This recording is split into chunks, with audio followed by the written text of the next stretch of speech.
Hello and a warm welcome to Manchester. We're here at the old Granada TV studios. For over 50 years, this is where they filmed Coronation Street. But in this special episode, we're building up to the unscripted drama of the Betfred Super League.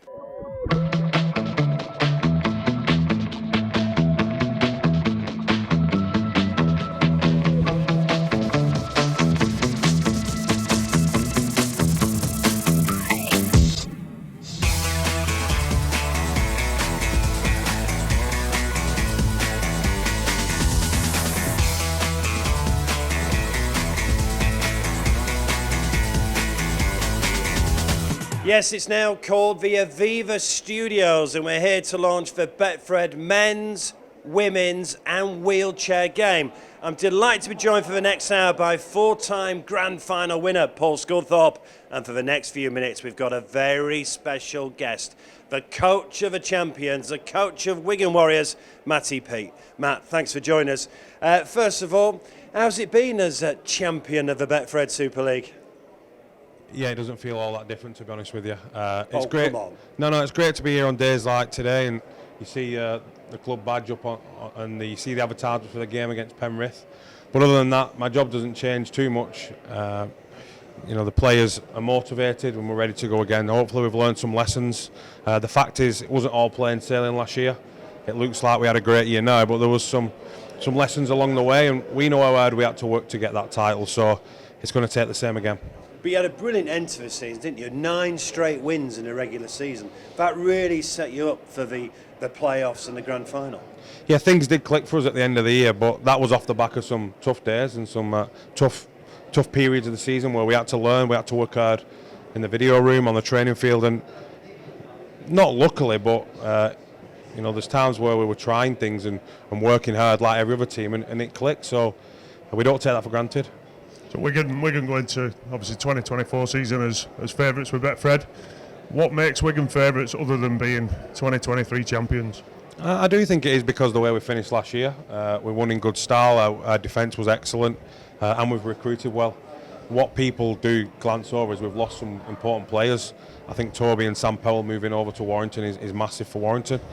Morgan Smithies within the Wigan club, in our eyes in particular, is rated very, very highly, and it wasn't always noticed by other people what he was doing for the team. And I also believe Kai Pearce-Paul was probably the form forward in the competition, so we shouldn't skip over that, but we have recruited well, so it's exciting, but at the moment a lot of it is potential. I agree with your recruitment. I think you say you recruited well, I think, and rightly go into this season as favourites. Who are you most looking forward to of them new recruits? I know it's a conversation we've had in the gym. Who are you looking forward to seeing? I think Luke Thompson, the way he's training and the way he was performing at the end of Super League before he left, I think he's very exciting.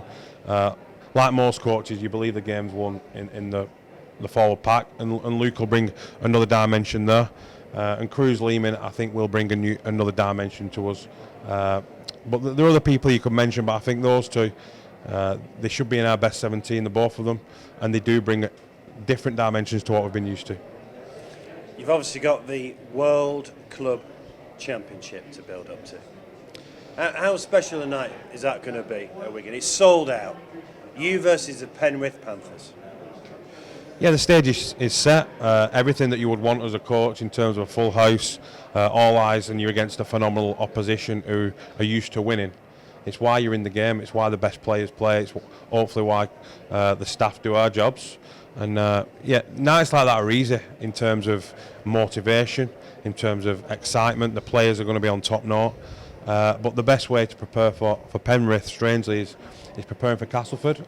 And if we get a good performance there, then that week will take care of itself, and the game can't become about Penrith. It has to be about Wigan and us finding our best rugby, and if we do that and get beat, then fair play to Penrith, but a bad night for me would be us not showing what we're about. Have you tailored pre-season differently to be probably more on point for the Penrith game?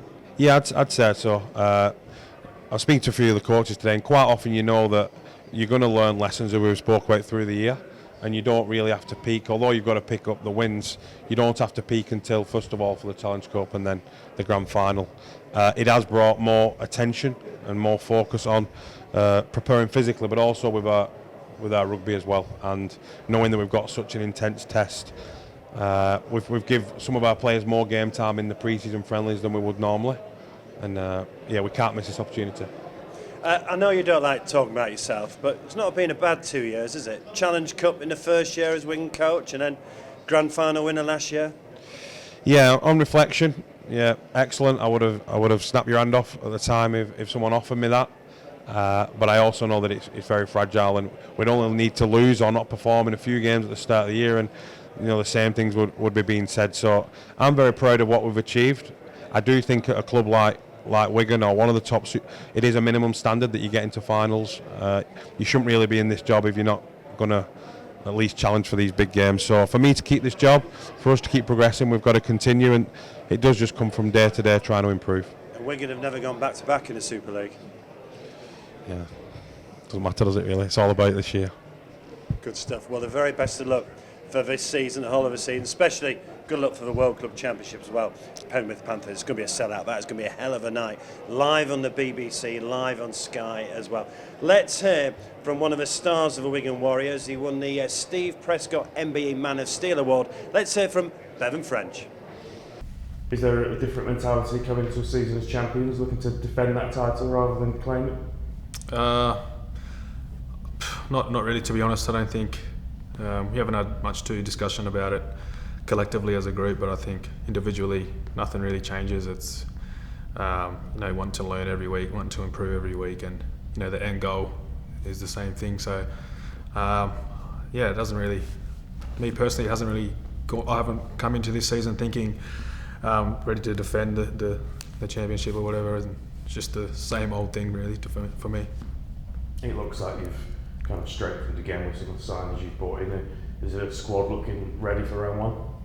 Yeah, definitely. Like you mentioned there, we made some good signings now and coming into the starting 13, and even outside of that as well, some of the younger boys coming through, and we got a glimpse of some of the younger players last season, and now we've recruited some more people as well that we haven't seen yet, and some young people coming through, and it seems like it just keeps growing and growing, and it's a good place to be around, and I think that we're in a healthy spot with our depth. The season is a long season, and there are injuries, unfortunately, and it's just part of the game. And I think that's where we've got an edge over some teams at the moment, is our depth and the recruitments that we've made.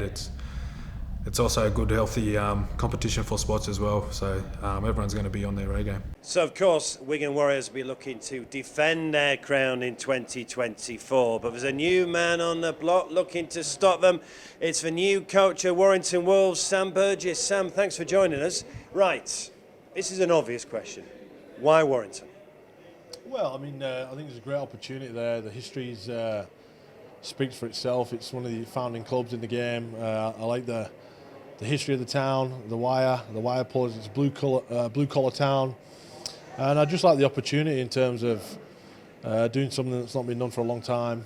And then obviously I've known Simon for quite a while. So why not? Any hesitation when you got asked? No, not all really. If anything, I'd probably rank Simon. I said I think I can help the club. I'm passionate about coaching, passionate about helping the cultures. I rank that, so no hesitation from my part, and it's been great since I've been here. I really enjoyed the role so far. Brian asked you on stage, what does success look like? You said improvement. I don't buy that. I know Sam Burgess, and you finished sixth last year. He wants silverware. Yeah, well, look, I'm not coming here to make the numbers up. The outcome is obviously to win. Okay. But the challenge is being consistent and understanding what it takes to get there. Scully, it doesn't just happen overnight. It takes consistent effort, consistent improvement, consistent application to what each individual role is, and that's been our approach. Sure, there's an outcome we're all chasing. I'm not different, but understanding what's going to get you there is probably where we're at the moment. What do you want most from your players? What's Sam Burgess's coaching philosophy? Is it about the tactical, technical stuff, or is it about the attitude based? Is it the effort based things that you most focus on? Yeah, I think there's a balance in it. I think the effort based things win big games. I think. Well, you look at last year's grand final, it was 10-2. It's not the most open game you've ever seen. It was a war of attrition. I think Wigan had a good strategy that day. Catalans are a big physical team, so in the big games like that, as you know, they're not really won on the big plays. They're won in effort. They're won in a couple of moments and being able to stay in the grind. So, we've been working hard on some of those aspects, but we have got the players. We've got the players that can come up with the plays when we need to. So.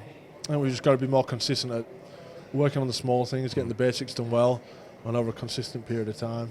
And I was speaking to Stefan and Matty before. It's been a good pre-season. Done a few different things, and yeah, I mean it's way more enjoyable as a coach. Yeah. You don't have to do all the running and tackling anymore. Well, you did quite a lot of running with Ant Middleton, didn't you? Yeah, I saw George Williams was saying you still did quite a lot of kilometres, didn't you? Yeah, I clocked up. I clocked up a few kilometres over the first 36 hours, but I enjoy training. I love it, and I enjoy those army camp style things. I think the team get a lot from them. We certainly did. I think at the time the players probably didn't enjoy it. It had been thrown in the ocean. It was freezing and a big wind chill coming through. So they were cold, wet, and miserable for a couple of days. But they were together and they all completed it, and they probably saw each other at their rawest form. So yeah, it brought them all close together, and that's what it was designed to do.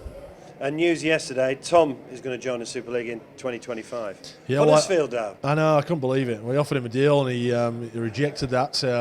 But no, I think it's great that he's back. He's got a young family as well. We all grew up in the area. We played for Kirklees service area as kids, and he's got a young family too. So I think he's pretty excited about that. And I think it's just good for the game. He brings a great profile. He's a good character. And I think Huddersfield could use him. All right, I've got two questions for you before we finish. You with the NRL, obviously, huge. Remember you said you landed, it was camera crew of 10. I remember Adrian Morley telling me when he landed in Australia, he couldn't believe it was all the cameras, didn't realise it was for him landing.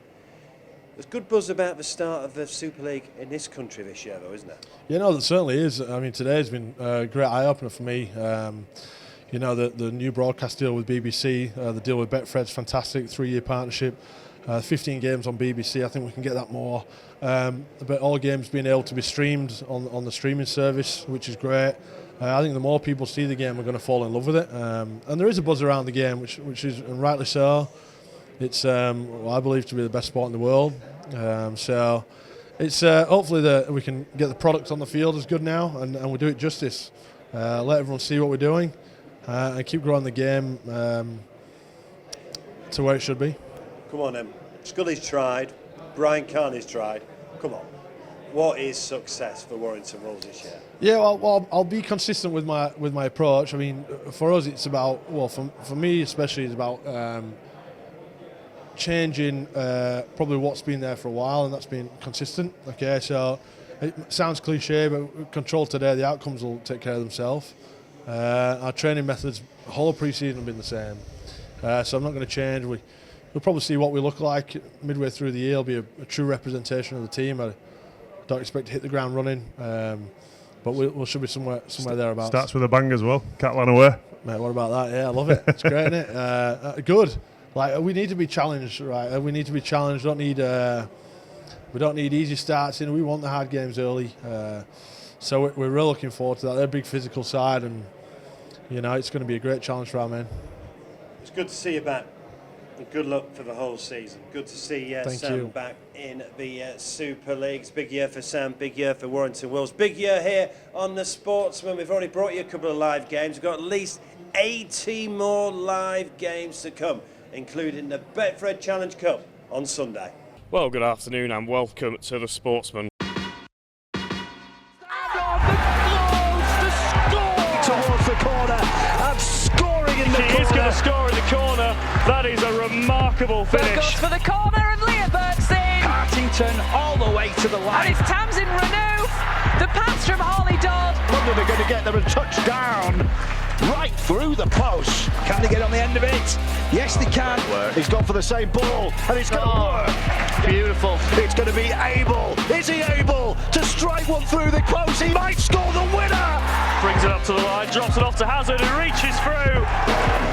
Now it's on, perhaps. He's got it. Yeah, make sure you join us on Sunday at 1:45 for live Betfred Challenge Cup action. It's Dewsbury versus York, and I'm now joined by a man who won a Challenge Cup twice in 2016 and 2017. It's for Hull captain Danny Houghton. Danny, thanks for joining us. Wow, what a game to kick off a season with. Yeah, no, it's massive for the city, massive for the game, massive for us players. To open with the derby, we feel it's the biggest game in the game. I know others will question that, but to showcase the game in front of hopefully what will be close to 20,000 is going to be special. And what's it like to play in a derby, especially as you're a Hull lad as well, aren't you? Yeah, it sort of divides the city. Obviously, you've got your red and white side and the black and white side. It divides families, divides people, and divides the city. So, to get one over your arch rivals is special. It'd be great to kick our season off that way, but we know what we're in for. OK have recruited really well. The sort of building, to where they want to get to, and it's a big test for us round one. What's been the focus over pre-season, Danny? Just improvements, mate, in all areas. We was way below where we needed to be last year in all aspects. We've been told that, and we understand that. Putting things in place to make sure we compete harder in games, work harder for each other, and make sure the embarrassments that we came across last year don't reoccur. And what does success look like? Is the focus on silverware, or is it, like you said, just that journey of improvement and then see where that ends up? Yeah, look, as a player, as a club, everyone's aspiration is to win silverware, but where we've been, where we want to get to, there's got to be stepping stones, and to improve our game from last season is what we need to do. We need to build stepping stones, build foundations, bring some kids through and improve our quality on the field, and if we do that, that'll be a big plus for us. I suppose inconsistency was a problem last year, wasn't it? You played really well in some games, and then unfortunately the next game you just didn't get it together. Yeah, I think, to be honest with you, I think it's been the story of our season for the last 3 or 4 years. We've showed patches, what we can be, but we've also showed that side where, the ugly side of what we are. We need to address that. We've worked hard in the off season in getting towards that, but more consistent Hull FC is what we feel we need, the club needs, the Speckers need, and the game needs as well. Because you should have finished higher in 10, shouldn't you? Yeah, look, everyone gets blinded. We're labelled as a big club. Are we that big club at the moment yet? That's to be answered for us on the field. But finishing 10th is not where I see Hull FC, and I don't think anyone else does. So we was part of that. We put us there, so we've got to hold that, and we've got to make sure that doesn't happen again. Hopefully a full house next Thursday. What a way to kick the season off. Oh yeah, like I say, special days, mate. The Challenge Cup finals and grand finals and things like that are the pinnacle. But these games are arguably up there. The intensity of it, the atmosphere, it has that sort of cup feel, that knockout game. So really looking forward to it. Is it a good thing or a bad thing to start the season then with a Hull derby? Or will you tell me on about 10 o'clock next Thursday night? Yeah, I'll tell you at 10 o'clock next Thursday. Look, I think for the game in general, I think it's massive to showcase a massive game like that round one. Hopefully we can deliver on the field. Hopefully Hull FC get them 2 points. That we want. But as a game in general, I think it's a massive plus for it. And how proud are you to captain Hull in a derby as a Hull lad as well? Look, I've had the privilege to do it before, but I feel like it is part of me, this club. I've grown up as a kid being part of it, come through the ranks, and to be able to lead the club out one more time is special. Something that I hold in high regard, and hopefully something I can do the club proud with as well. And a quick word before we let you go. We're showing the Challenge Cup this weekend, Dewsbury versus York. Obviously, special place in your heart. Won it twice in 2016 and 2017. Yeah, look, for me, growing up as a kid, Challenge Cup was always, the pinnacle, and to be able to walk out there at Wembley and then walk them stairs to lift that trophy. The highlight of my career, probably the highlight of my life. Them memories, that we lived and then we can revisit. It's special and something that I hold really close. If it is your last year, Danny, how special to go out as a Super League champion? Oh, look, it'd be amazing. We touched on earlier. That's everyone's dream, is to walk out Old Trafford and lift that trophy. It'd be amazing to do that, but for me, I think this season is about getting that club on the right path to getting towards that. It might not be me who lifts that trophy, but if the playing group this year can get that club back on that right trajectory, for someone else to walk out and do it, then we're happy. Well, Danny, the very best of luck for the season. Best of luck for Thursday night as well. So Thursday night we start with the Hull derby. We've heard from the black and whites. Let's now hear from the red side of the city and hear from their skipper. A new season on the horizon, a slightly different role and challenge for you, I guess, Elliot, but are you looking forward to what this season will bring? Yeah, definitely, it's exciting. We've obviously got some new signings on the back of a good year last year, but it's a fresh start for us, and yeah, looking forward to it. It's going to be a good year, and just excited to get going now. And another year under Willie Peters. Are you enjoying being under him and what he's brought to the club? Yeah, I love it. He's a great coach, great fella, and he's got us playing some good rugby, and we all enjoy it. And we bought into what he's about, and we love working with him. So yeah, looking forward to it again. And a strong 2023. Do you feel like you've set yourself a platform to really kick on and challenge this year? Yeah, but it doesn't mean anything. It's gone now. It's a fresh start. Everyone starts in February on 0 points, and no one's won anything. So we'll take confidence from it. But at the end of the day, it's a new year. It's a new start. So we're looking forward to going after it again. You mentioned some of those new signings. They won't have experienced what round one is going to bring. You know about the whole derby pretty well. What's it like to play? It's great. I love it. It's a great atmosphere. It's hostile. Obviously going away, it's a good place to go. It's a hostile place, great atmosphere.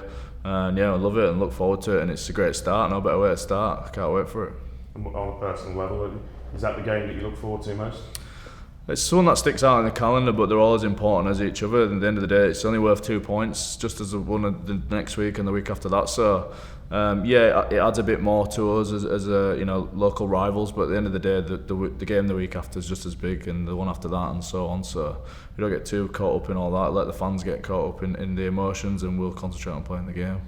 So really looking forward to Thursday night, a whole derby. There's going to be over 20,000 there. Friday night, there's going to be a bit of spice as well because of this man.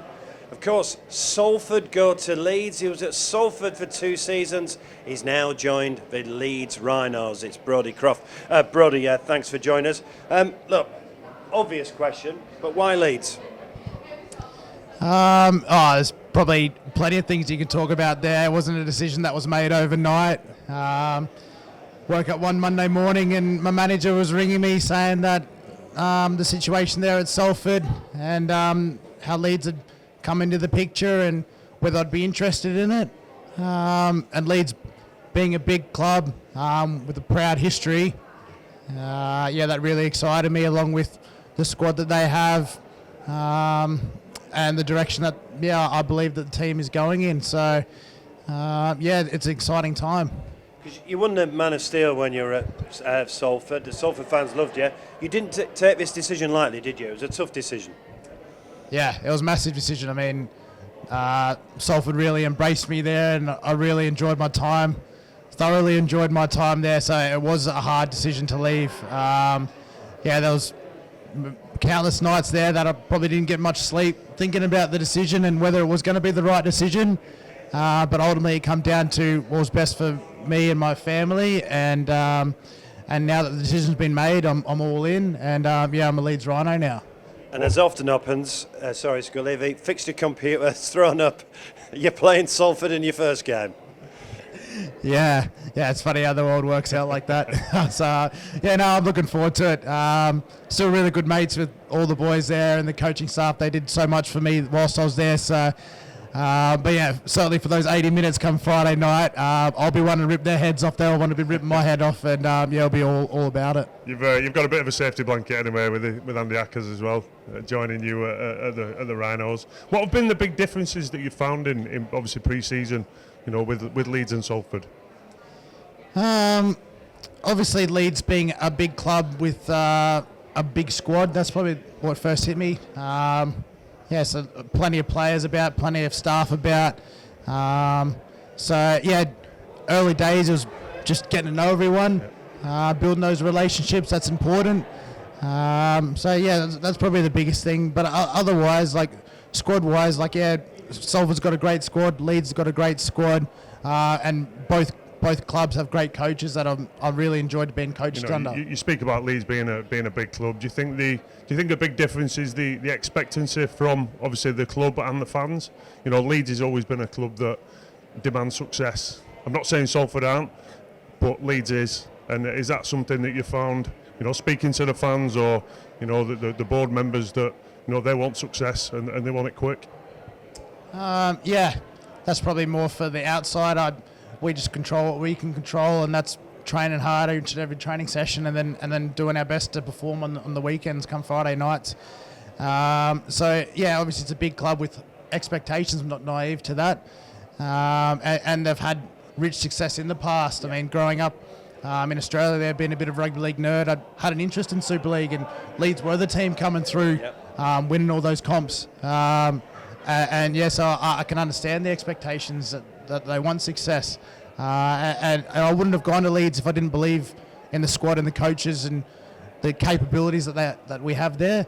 I don't blame them, and I'm looking forward to what this season can entail for us.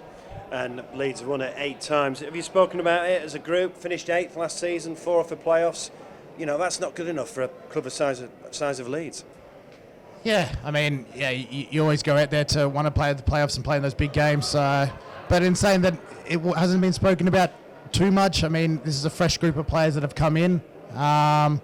It's a really exciting time. Rowan's done a great job with his recruitment there, of recruiting really good people at the club, and buying into the culture that we want to drive there at the club at Leeds. And that's also bringing in players of the past. When I first come in, players like Jamie Jones-Buchanan, seeing him around, Kev Sinfield's been around, players that you looked up to as key figures of the team in years gone by. It's important to keep that history there and then forge our own. Let's just talk about a Leeds great. Scully, first of all, Rob Burrow. It'll be the Rob Burrow Award for the man of the match at the grand final. Rob won it in 2007 and 2011. He scored that brilliant try as well. He played with such courage. He's showing such courage now off the pitch. Brilliant. It's going to be the Rob Burrow Award. Yeah, I think it's obviously brought the award up to date, hasn't it? I thought Trevor Hunt spoke magnificently about Rob and the award, and Harry Sunderland as well, who it's the initial named after. But for you, Brodie, as well, for Leeds to make a grand final, and yourself will always be in the mix, to pick up the Rob Burrow Award, a Leeds legend and somebody still very much involved with the club. Would that be a nice end to the year?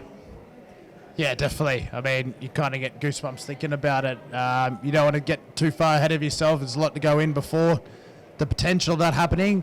That would be a story to tell. And it would be a huge privilege and honour for anyone to receive that award. What Rob's done for the game, someone that I looked up to as a kid, obviously playing in a similar position, and having that X factor about him. An exciting player to watch, and a true character off the field as well, I heard. So, he's a great recognition for him and his family.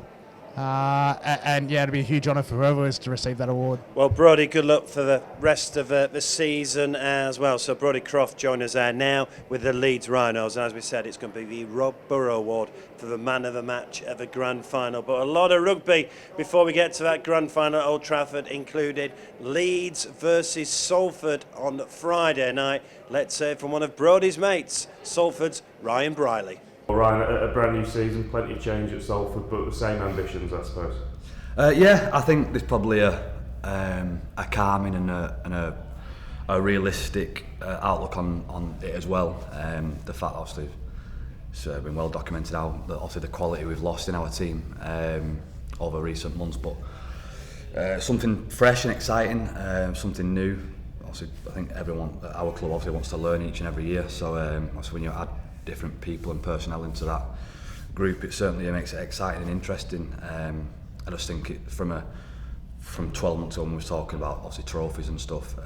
I think this year we just got to make sure we do everything right, and before we start even thinking about talking about them sort of words and aspirations, I just think there's a realism what needs to be respected. And again, I don't want to go in terms of a place of calming everything down, but there's also a realism there as well, which we have to respect, obviously. You have lost some big names out of that team, but I know in roles especially, I can't imagine that he's been too flapped by that. I'd imagine he's been pretty calm throughout and just got on with the job. Yeah, probably quite the opposite, mate. Probably invigorates him, I suppose. I think he likes being backs against the wall, doesn't he? And I think as a club, I think that suits us, being down and out, being disrespected as such. The underdog approach, we kind of like it. So this year's probably a bit extreme, but I think it's been a place where, as a club, we've been comfortable being and been plenty of time before. So you're right, Rolls isn't worried or flapping by any sense. So that kind of transfers to the playing group as well. We're not stressed about the players who've gone or who are here. We just kind of concentrate on being the best version of ourselves and making sure the Salford public have a team to be proud about. So that is Friday night, Leeds versus Salford. Also Friday night is the Leeds Leopards versus the Huddersfield Giants. I'm delighted to be joined by the Leeds Leopards coach, Adrian Lam. Adrian, how are you doing? Right, well. I know we're here to launch the Betfred Super League, but we've got to talk about the Betfred Challenge Cup. Absolutely, absolutely. How do you come down from that? It's difficult, but I think, you know, for the town, it was 50 years in between, so there was a fair bit of celebrating straight after it. And a great achievement from the group. That's with our first year back in Super League, in the middle of the Super League season, having to take that out, and just the emotion around it, the joy around it, and has certainly brought us some maturity now as a group, some experience, and winning those big games. That's what you hope it does. A golden point. Your lad doing it as well. Yeah. I mean, you know, used to film Coronation Street here. That was a hell of a script for that Betfred Challenge Cup final. Yeah, it was incredible. I know it all finished great for us, but I just remember being in front by 6 points with just over a minute to go, and Hulk KR getting awarded a try to tie the game. And I sat in that coach's box thinking, oh, here we go again, because I've had some bad experiences. One all being St Helens a couple of years ago in the grand final with the field goal right on full time.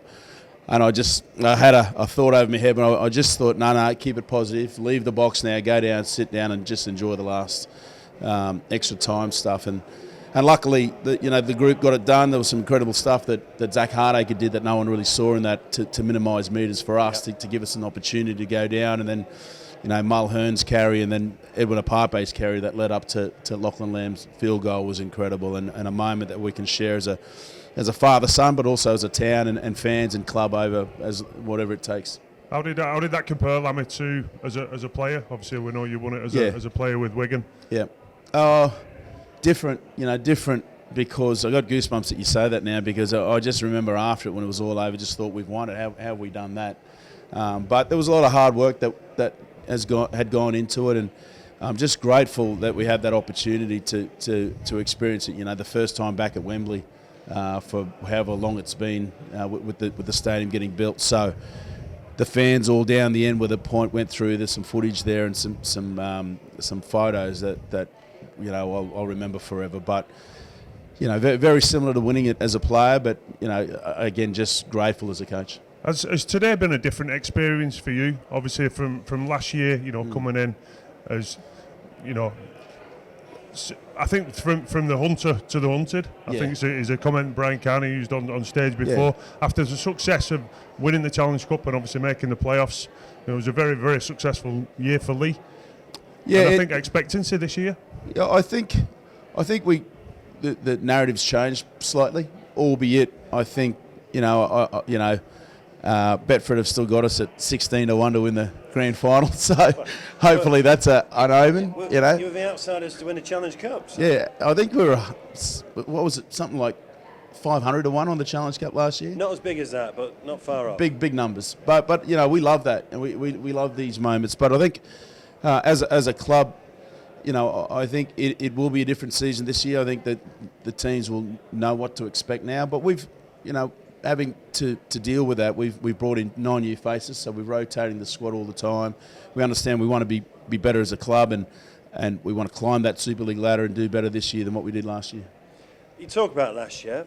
You were quite unlucky, weren't you? I mean, that home game against Wigan, it was close. If you'd have won that, you'd have had a home playoff, wouldn't you? Yeah, there was 2 games against Wigan, St Helens at St Helens. I felt that we probably should have won as well. A game at Catalans that we should have won.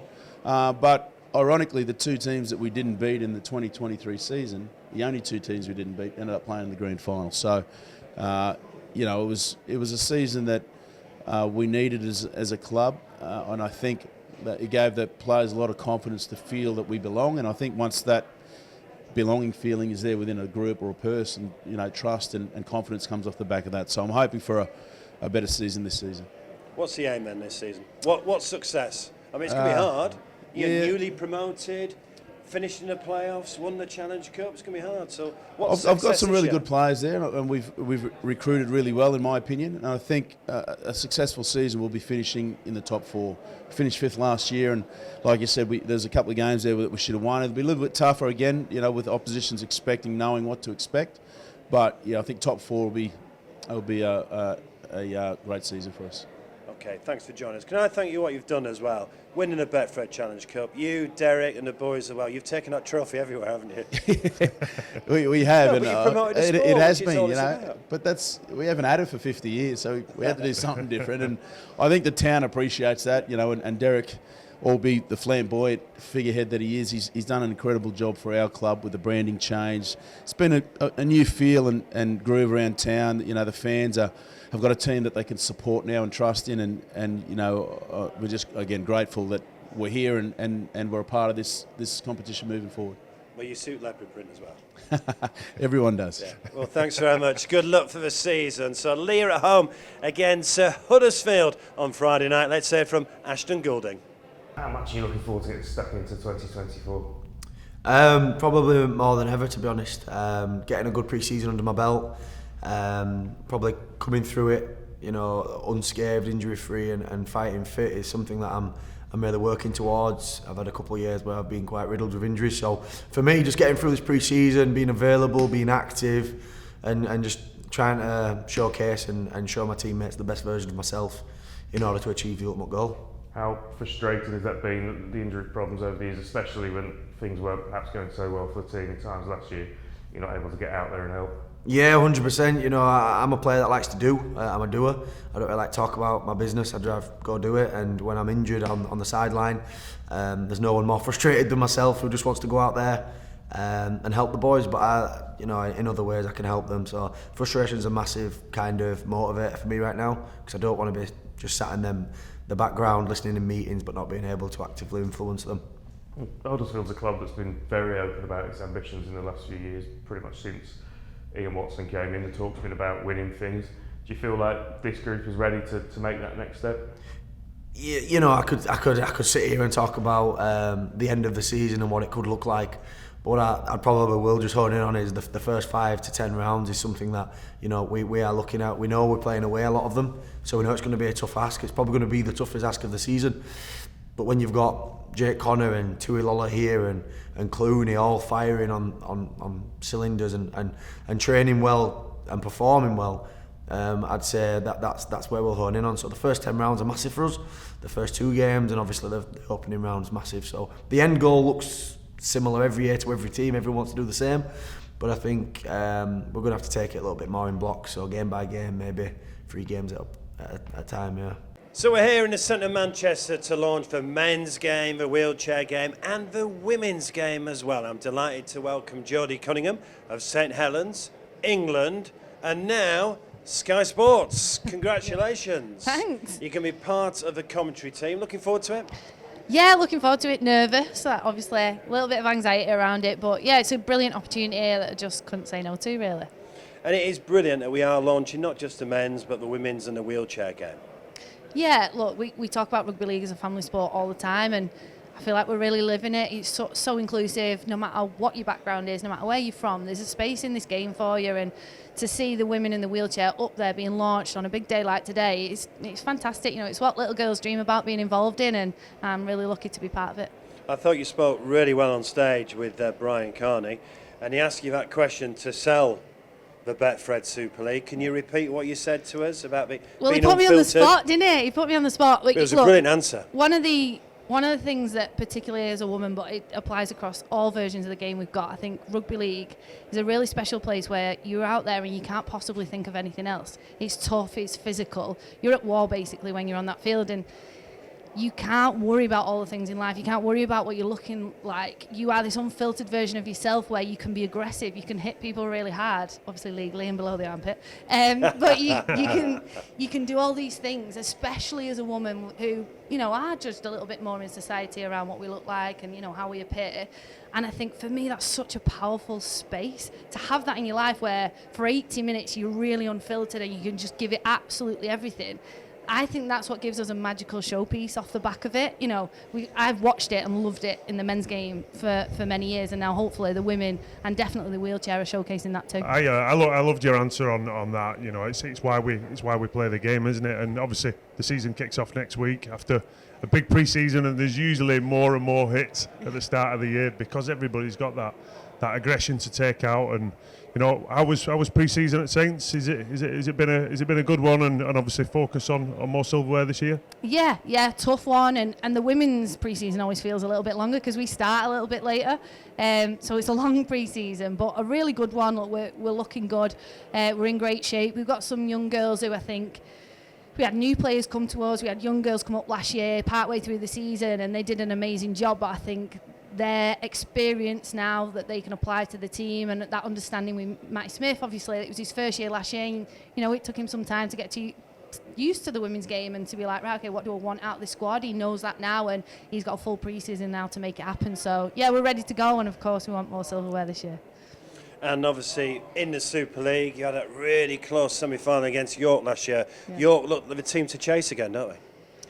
Yeah, and look, York are brilliant and they're doing all the right things off the field, and we want games like that. It's really tough. I think, you know, 2021 we went unbeaten all year, and it was amazing that as a Saints player. But I imagine as a fan it was a bit predictable. You could not tell when, you know, Saints, Leeds, York, when we came up against each other, you wouldn't have a clue. And Wigan pushed Leeds really, really close in semi-finals as well. And York are definitely up there again, but I think it'll probably quite suit us being a little bit underdogs, possibly, if you like to call us that. We've replaced some big names that we lost. Ebony Partington, who was a huge loss. She had a big breakout year last year. Lost her to York, and Shona Hoyle we've lost to Leeds. So two brilliant England players we've lost to our biggest rivals, but actually we've replaced that with great young talent who are probably lesser known to people, but I know are going to really shine in the Women's Super League this year, and I think it'll balance us out really well. How special was it winning the Betfred Challenge Cup? Honestly, I can't put into words how amazing that was. Like, the best day of my life by far. When obviously because it was Wembley. Yeah, everything that meant. You know, it's not just the stadium, it's the fact that I, particularly, and a lot of the other girls, fell in love with the sport and possibly got playing the sport going to the Challenge Cup finals. And then you're there at Wembley Stadium and you're not going and supporting your men's team. You're going there and you're playing in your own right in a final that we battled against York and just about made it there, which made it even more special. That day, everything about the build up to it just felt huge, and it didn't disappoint. You know, sometimes you can big something up and actually it's not quite that, but it was everything I could have hoped for and more, and yeah, just so grateful for that. Well, Good luck for the new season as a player, and good luck on Sky Sports as well. Thanks. I'm sure you'll be absolutely fantastic. Every game is going to be live on Sky Sports, a new streaming platform as well called Super League Plus, and 15 games are going to be live on the BBC. There's going to be Women's Super League, Women's Challenge Cup as well. There's going to be wheelchair action, so much to look forward to. Let's turn our attention to the new boys who have just been promoted and hear from the London Broncos. Rob, brand new season, London Broncos back in the Betfred Super League. How exciting is that? Yeah, really exciting. It's been away for a few years. I've been away as well, but to come back to London and to be part of what it was at the end of last year and really build on that, and then come into this year, and I think we really got something special going on. And that there's been a tough few weeks, well, not tough couple of months of pre-season, but no, it's we'll be on something special, and I'm looking forward to it. What we can do this year and be a part of it. Was a real fairy tale ending for the Broncos last season. Does it feel like you're kind of riding the crest of a wave, and if you can get it right this season, maybe you're laying the platform for years to come? Yeah, of course. I think don't fix what's not broken, and we went well last year, and like you said, we had that real good run of games and shocked a lot of people, and especially to come in and to beat Sheffield in the way we did, and then to go on and beat Fev and to lose. And agreeingly, we didn't do that Toulouse game quite how we wanted at the end, but we got the win. And yeah, I think to try and not build off that would be silly of us. So yeah, no, I think that energy and that excitement that we had on that day, knowing we got promoted, and keeping that energy and excitement within the group and bring that into this pre-season and into round one and kicking on from that's going to be a big thing for us. And yeah, no, it'll be good. So it's going to be a tough start for the London Broncos. They travel to St Helens, and I'm joined by the St Helens coach, Paul Wellings. Paul, thanks for joining us. How are you doing, first of all, mate? Yeah, very good, thank you. How's pre-season been? It's been very good. Yeah, really enjoyed it. It's been challenging. We've adopted a bit of a different way of doing things slightly this year. And we had a pre-season camp out in Cyprus, an army camp, which was pretty grueling for the players as well. But it's something that we felt was needed, and we'll get a lot of benefit from. We've got to talk about last season. Obviously, that high of a World Club challenge, and that game was awesome against the Penrith Panthers, and just go and win it in their backyard as well. And then some inconsistency in the Super League, which is not a word we've associated with St Helens for a number of years. No, look, we had a discussion as a club at the start of last year when the Penrith game got muted around taking on that challenge. And look, why wouldn't you want to do it? It was a great challenge for us, and one of the best experiences I've ever been involved in within the game. To achieve what we did there was truly special. But we half acknowledged that on our return that would be a challenge. Almost felt like we'd asked the players to climb Everest, and then a week later we're asking them to climb it again. It was really difficult psychologically for the players to get up after that. But I was really proud of the playing group, how we stuck together through those tough periods, and we finished the season really strongly, and an agonising defeat at the end, but we learned a lot of lessons from that. Has it been nice going into pre-season with just that focus of Super League, no distraction? Obviously you'd love to be playing in a World Club Challenge, but it's not, and all focus is on the Betfred Super League, and obviously kicking the season off against the new boys. Yeah, it has been different, and obviously last year was my first year as a head coach, so the pre-season largely centred around one game, and that was Penrith, and we couldn't pull the players or divert their attention away from that. But this year's approach is very much about the season ahead and building our combinations and being consistent around our daily routines and our practices, because who you are throughout the course of pre-season is what will ultimately show up during the course of the year. So we're continuing to work hard in that respect, but it's been quite refreshing to go into our preparations with a different focus. We spoke to Steve McNamara before about obviously the retirement of Sam Tompkins. Obviously at Saints there's an equally as big a hole to fill in James Roby retiring. Obviously still very much involved on your coaching staff. Is that big boots to fill? And obviously Jonny Lomax is the new skipper. Easy transition for Jonny? Yeah, I think it is. Well, first and foremost, obviously it's great for me as a coach to still have James Roby around. Obviously won't be sending him out on the playing field anymore. I think he'll be thankful for that. But his input and his contribution around the environment is first class, and that will continue. And then obviously, Jonny as the next captain. Whenever Robes hasn't been on the field, Johnny's always done that role, and Johnny's always been a great support for Robes when he was the captain. It was an easy choice for me. Johnny is as a professional as diligent a player as you're ever likely to meet, and he has the utmost respect of all his teammates, and I think that's important. What did you learn about yourself last year, Paul? A fair few things, I think. I'm certainly gone into my second season as a coach with my eyes a bit more wide open than I did last year. I always remember talking to Hull FC coach Tony Smith at the start of last year, and he said something to me that really struck home, and he was like, people can tell you what the experience of being a head coach is like, but until you've actually put those shoes on and walked in them, you never truly know. So I've learned a lot of lessons from those experiences, and certainly done things a little differently this year off the back of those learnings. And this is a stupid question for a St Helens coach, but what is the aim this season? I was a young boy on the terraces, and I turned up and I expected the team to win. And pretty much that expectation has never changed, whether I've been a player in the academy, the first team, gone on to coach, assistant coach, and now the head coach. So there's an expectation around us as a club, and this man will tell you the same, that when you start the year you want to be successful, and that means winning things. But what I don't want us to get caught up is, and when we have been successful in the past, it's because we don't get caught up on the outcome, or we don't get caught up on the result. What we have to do is put our systems in place and work really hard on a day-to-day basis to make sure that we're consistent every day, because like I said to you earlier, that's what shows up in the big moments. Don't expect you to tell too much, but what things do you think need to change? What do the Saints need to improve on to go that step further and pick up silverware this year? I think one of the things that affected us last year was our discipline at times, and I don't think we were alone there. But one thing that we have worked really hard on in pre-season, and for two reasons. One, we had to change because we were putting ourselves under pressure, but the second reason is the game's changing as well. And if you don't make those adaptations, you don't make an effort to change, then you're going to find yourselves in the same position. So we've worked really hard on that as a team, and I thought the evidence of our game last week against Salford in a pre-season trial, the evidence of our improvement there was really significant, and that's something that really pleased me that came out of the game. Well, good luck for the whole season. Thanks for joining us. So Paul Wellings there. Let's hear from his new skipper, Jonny Lomax. You mentioned that it's a bit different coming into this, not being champions. Is it a different mentality being the chasers rather than the ones being chased? I feel as though different mentality might be. I'm not so sure, because I think when everyone goes back to pre-season, they come with the same mindset. They go into pre-season, they set out the same goals. They want to be involved in the big games. They want to win things, and they want silverware at the end of the year. And I think that's how every team approached every year. But I certainly do feel that there's probably a bit less pressure in some ways. Like I said, I think it's an exciting time, because to have carried that title for a while, it does come with added pressure. It probably does come with a bit more added scrutiny.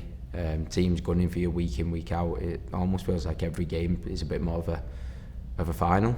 You know that everyone's going to bring the best, and you wouldn't expect anything less, as I say. But you know that's what's coming, and so you've got to get up for it week in, week out. And as I say, you're there to be knocked off.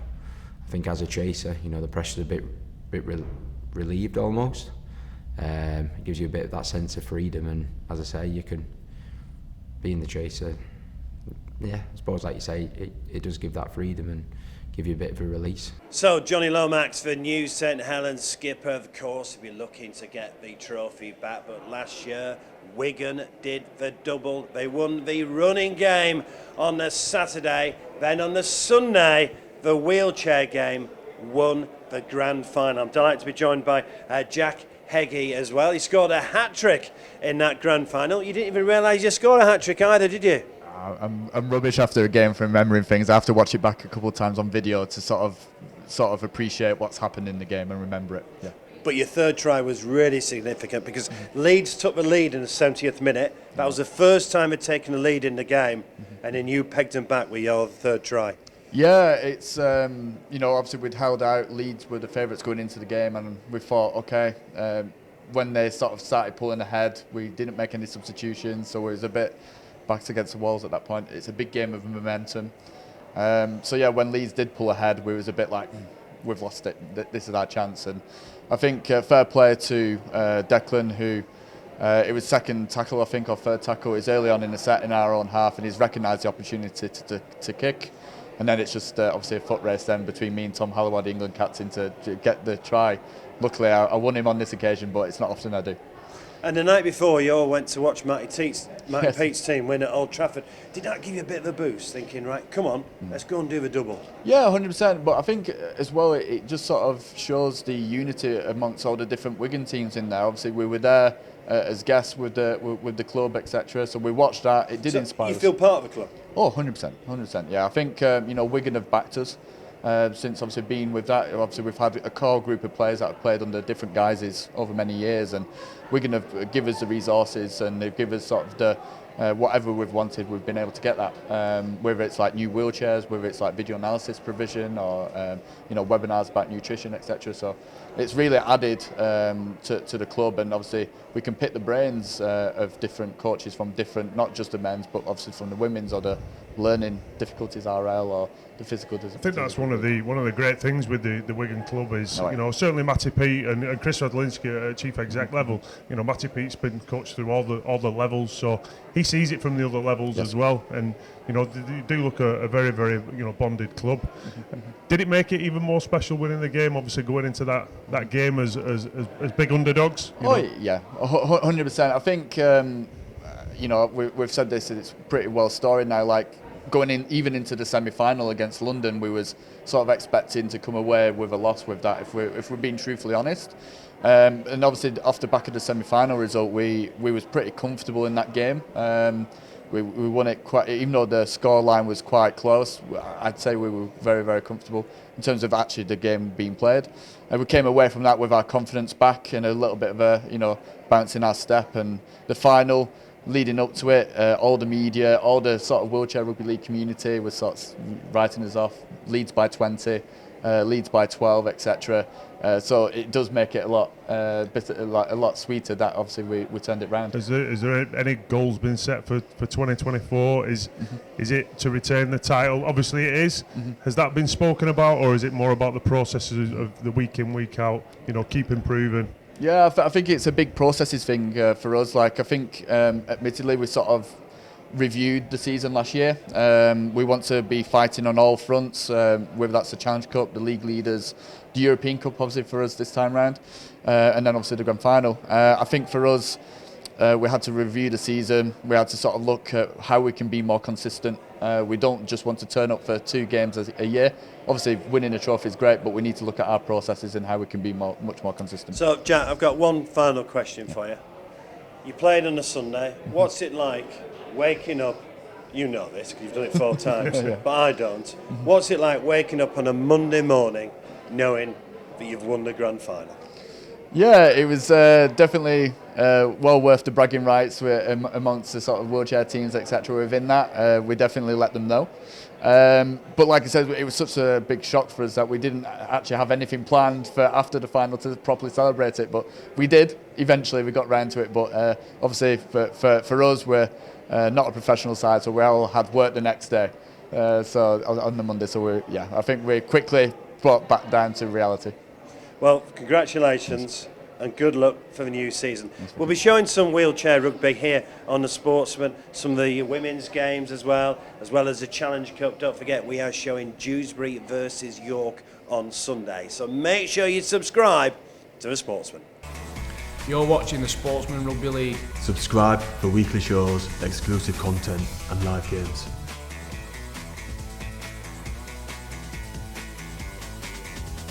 Well, let's talk about last year's grand finalists. I'm delighted to welcome Steve McNamara. Steve, how are you doing? How's pre-season been? Yeah, good.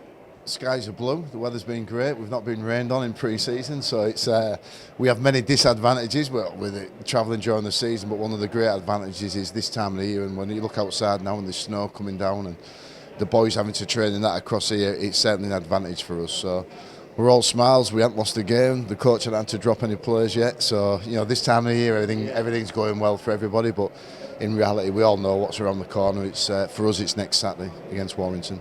You mentioned the travel. I mean, that's a big factor in your preparation, isn't it? Having to prepare for every other week. Coming over here as well. Do you think your team have got more used to it? Because we used to label you as being inconsistent. Yeah. I mean, you're certainly a far more consistent team now, aren't you? Yeah, that was one of the things that was always labelled with the Dragons. Very inconsistent, could play really well one week and not so well the next week, and would celebrate a win too much and then bounce back and that. But the last 4 years we've been top 4. So you've got to be consistent to do that. Last year we had the joint best away record in the competition for a team that travels, and particularly at this time of the year, people don't understand. We have to go from Perpignan to Barcelona. It's over 2 hours, 2.5 hours, and then you land maybe in Manchester. Then you've got to get another, however long it takes you, depending on the time of day, Manchester to Leeds or to Hull or wherever it may be, and then back the other way again after a late kick-off on the night. So there's a lot of stress on it. But what we've managed to do is turn that, what would be perceived as a difficulty, as a problem, into an advantage. So we actually spend a lot of time with each other. You get really close with each other. You get that confidence, that trust with each other, and I think that's helped. Yes, it is a toll on us. Yes, we train probably less than any other team in the competition. I've said that before, but it has turned into a little bit of an advantage on our away games. I was actually talking before to Steph and Matty Ashton, and they're doing 5 days out for the opening game, and it's something that they were really looking forward to, because and they've got a day off in them 5 days of just being in each other's company, and it does bond players, as you know, and you do that week in week out. You obviously outstanding Super League season last year, just fell short of at the grand final to Wigan. How do we go one better? Well, we start from scratch again, Paul. That's the key. Like, if you expect to just start the next season where you finished the last season, you're in for a big fall. You have to go back to your fundamentals, your foundations. We was really big on that in our pre-season, that it will not happen again. We are not a flash side. We are not a team with lots of money to spend. We can't buy our way out of trouble. We have to work hard. And we've had to work really hard to put ourselves in the position we've been in the last few years, and we know we've got to do that again. So really starting from scratch again, Paul, was the big thing. Then giving yourself the opportunity to get to the final is the next stage. And then when you get to the final, I think what it epitomised last year was how hard it is to win, and that's how it should be at the highest level of sport. You know that, you've been involved in that. It should be extremely hard to win. And if you'd have said to me before the grand final, listen, you can concede one try in the grand final and complete at 87% or 89%, whatever it was, would you take it? I'd have snapped your hand off. You think you're going to win? You snap your hand off, but that is the level of that the sport is at now, and we just want to give ourselves a chance to get back in that position, to try and give ourselves a chance to try and redeem that. There's been one obvious difference this year, and it's been spoken about obviously in the pre-season, is the retirement of Sam Tompkins, who's a Super League legend. And what difference will that make on the Catalan team? I know you spoke about his leadership skills. Who will pick up on that? Yeah, a really interesting point, because not only are they good players that are retiring, himself and Mitchell Pearce, they're actually two of the best leaders I've ever been involved in. Sam probably stands a step above even there on his own there. So Sam is still involved with the club in some capacity, so he's still around the place. But it's a great question, and it's one that we've had to look at as coaches. We've got some other great experienced players and leaderships. Our captain Ben Garcia is great. Tariq Sims, who's coming, is a strong leader as well. But in those key positions, you're 6, 7 and 1. We're a lot younger, we're a lot fresher. You've got Theo Farge, who's coming, Jordan Abdul, Jaden Nikareem and Archer Morg. So we'll lose in one area, but we'll probably gain in some speed and exposure in another area. So we've got to probably change slightly the way we play. And as a final question before we let you go, you've been there since 2017. You won the Challenge Cup, 2 grand finals. You're enjoying yourself, aren't you, in Catalan? It's not a bad job. It's a good job. It's a challenging job. It's a different job. Look, it's outside of the normal, if you like, from the English Super League, and there is so many different aspects that go with it. I think sometimes a coach suits a club and a club suits a coach, and I think I've sort of found my bit here at this stage. I'm intent on continuing to the development of, particularly with French players in the game across there, which will hopefully make ourselves a stronger club like the Saints and your Wigans and your Leeds, what they've got here. And if we can do that, keep strengthening the club, put ourselves in a strong position, at some point it will come to an end, it always does. But right now I'm thoroughly enjoying the experience that we're going through. Well, the best of luck for the season, and thanks for joining us. Right, one club left to talk about.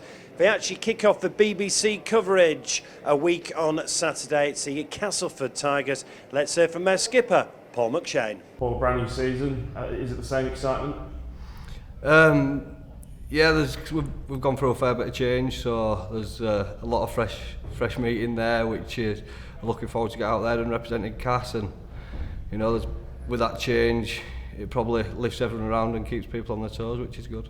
And a slightly different coaching setup as well, alongside those new players. Has there been a lot of adjustment, or has it been a relatively smooth process?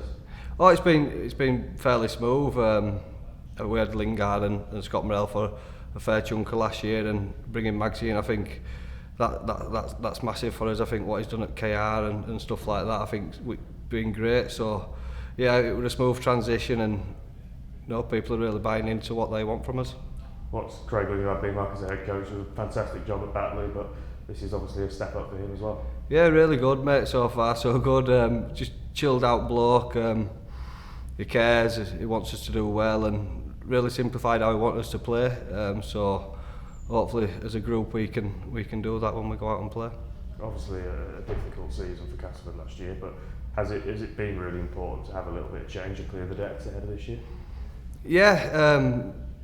It's only been positive so far, and I know people in pre-season say, oh, it's the best one so far, but it's been really good. It's been positive. It's been tough. It's been probably one of the toughest I've had for a while, and you know, especially being one of the older blokes trying to keep up with these younger lads that we've brought in. But it only brings healthy competition as well, which is good. Paul McShane there, the skipper of the Castleford Tigers. So we've heard from all 12 clubs now, Scully. I think we're in for a cracking season. I think we're in for a fantastic season, and it's great to hear from all the coaches and key players. All clearly had a great pre-seasons and are looking forward to kick off next week. There's been a lot of changes, personnel changes around the team, so who knows what to expect. But I know one thing: it's going to be a cracker.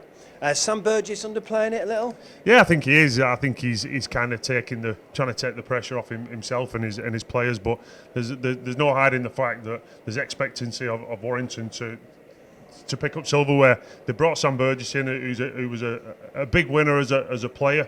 You know, can he take that into his coaching role?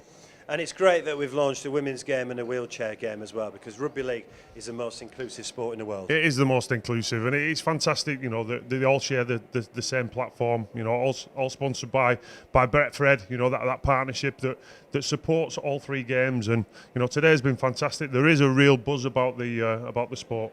Right, I've been working with you a long time now, Scully. Who wins the men's Betfred Super League? I have to say, you know, I know we joke about it all the time, obviously being an ex-Saints boy, but I do think we're going to have favourites. I think they've recruited very well over pre-season. They're the current favourite winners going into the 2024 season. So before a ball's kicked, I'll say that Wigan are the favourites. Right. In over 10 years of working, this is the first time he's never tipped St Helens to win the Betfred Super League. Wigan are your 2-1 favourites. Scully, looking forward to working with you throughout the season. Thanks for doing this. Really enjoyed the show. Thanks to all the players. Thanks to all the coaches. Thanks to all the staff of the RFL as well. So we're here at the former home of Coronation Street. Let the drama begin.